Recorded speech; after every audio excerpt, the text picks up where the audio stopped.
सोचिए एक ऐसी दुनिया जहाँ लिखने से पहले इंसान डर जाता हो, क्योंकि जो लिख दिया वो कभी मिटाया नहीं जा सकता। अब आप सोच रहे होंगे कि मिटाया क्यों नहीं जा सकता है?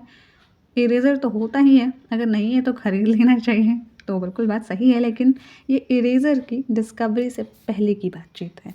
और इसी वीडियो में हम लोग समझेंगे कि इरेज़र की डिस्कवरी की कहानी क्या है, संक्षिप्त में, यानी कि सरलता से, आसानी से। तो हज़ारों साल पहले जब पेंसिल भी नई नई थी, डिस्कवर हुई, तब लोग गलतियाँ मिटाने के लिए रोटी के टुकड़े यूज़ करते थे। हाँ, सही सुना आपने, रोटी के टुकड़े या फिर सूखी हुई ब्रेड, वही उस समय का इरेज़र था।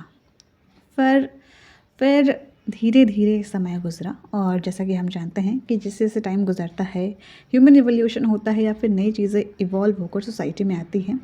तो 1770 यानी कि 1770 में एक दिन इंग्लैंड के साइंटिस्ट जोसेफ प्रेस्टली ने एक अजीब सी चीज़ नोटिस की। उन्होंने देखा, क्या देखा? एक नेचुरल रबर का टुकड़ा पेंसिल के निशान रब करके हटा रहा है। अब नेचुरल रबर का टुकड़ा है तो ऑब्वियसली पेड़ से ही आया होगा, रबर के पेड़ से, और उससे पेंसिल के लिखे गए निशान भी मिट जा रहे हैं। और उन्होंने लिख दिया, किन्होंने? साइंटिस्ट जोसेफ प्रेस्टली ने, कि this substance has the power of erasing. कि जैसे उन्होंने देखा कि नेचुरल चीज़ से पेंसिल के लिखी गई चीज़ें मिट रही हैं, तो इसके पास ताकत है कि ये मिटा सकती हैं।